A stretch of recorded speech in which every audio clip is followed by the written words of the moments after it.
Hi, my name is Dali Kura, and I'm going to be talking about the brain. So how do we walk, talk, eat, and so forth? Well, we use a 3-pound complex brain to be able to perform these tasks.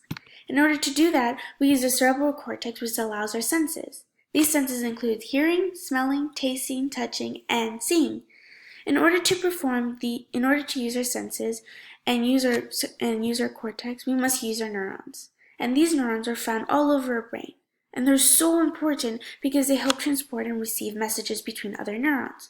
So, for example, if I want to walk in a given direction, I must use my neurons in my brain to be able to transport and receive messages between one another, to send them to my muscle cells and be able to walk forward. So these neurons send messages to nerve cells, muscle cells, gland cells, and so forth.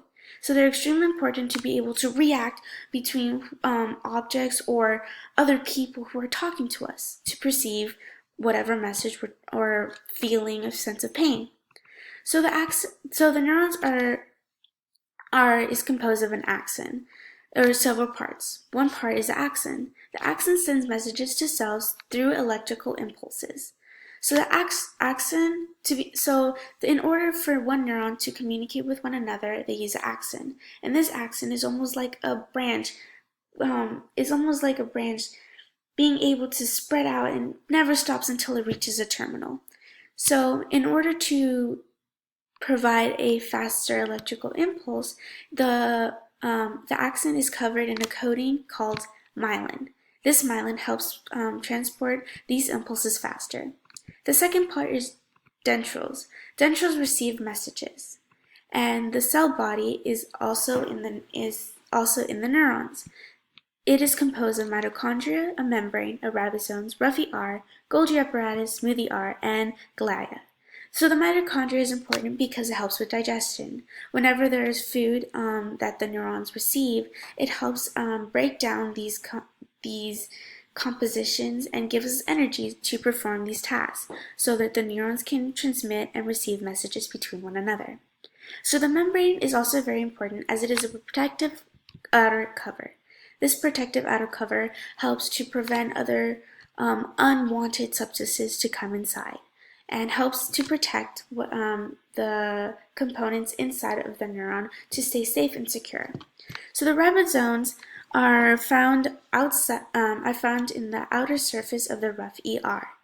So without the ribosomes, our rough ER wouldn't be able to build its proteins, as the ribosomes provide the protein synthesis to be able to provide these proteins. The Golgi apparatus then receives these proteins and lipids, and the smooth ER sends them out to the body. So surprisingly, in our brain, there are more glia than neurons in our brain. So the reason that there are more glia is because they help provide nutrients, remove waste, and help keep the shapes of these neurons. So, I feel like we've all had that really extreme headache where we just can't get rid of, and we just feel this throbbing pain, and we just can't stand it anymore, that we just have to put pressure, and just somehow that relieves the tension that we have. So there are different causes to these headaches. There's neck, you can have neck tension, muscles, broken bones, stress, and this causes tightness and pressure to start to build up around the back, neck, and forehead. So the side effects to these headaches are unable to fall asleep, focus, and have patience. So there are multiple types of headaches, but two very common ones are epidemic tension headache and chronic tension headaches. Epidemic tension headache is when an individual has a headache that lasts less than 15 days every month, and a chronic tension headache occurs often and more quicker. Every different person is different, so it depends on the type of symptom that they have. Drugs. We have three main parts in our brain. The cortex. The cortex uses our senses, and it helps proceed to our brain, and it helps process the information from our body to all the way to our brain. The next is the brainstem. This brainstem allows us to have a steady breathing pace, heart rate, and to be able to sleep properly. The limbic system responds to pressure, giving us feeling of pleasure. And this relates to drugs because once the chemical is inside us, we just want to have more of that substance. So a type of chemical is crystal meth. Its molecular mass is 149.237 grams per mole. It is a covalent bond, a donor and acceptor of hydrogen bonds, and its solubility in water is 1,329 times 10 plus 4 milligrams per liter at 25 degrees Celsius. As shown on to the right, it shows the chemical structure, and on the bottom, it shows its actual true form in real life. Some side effects are through bloodstreams. So when a drug is inserted into our body, the faster it goes throughout our bloodstream, the higher and intense the effect it will be on our body.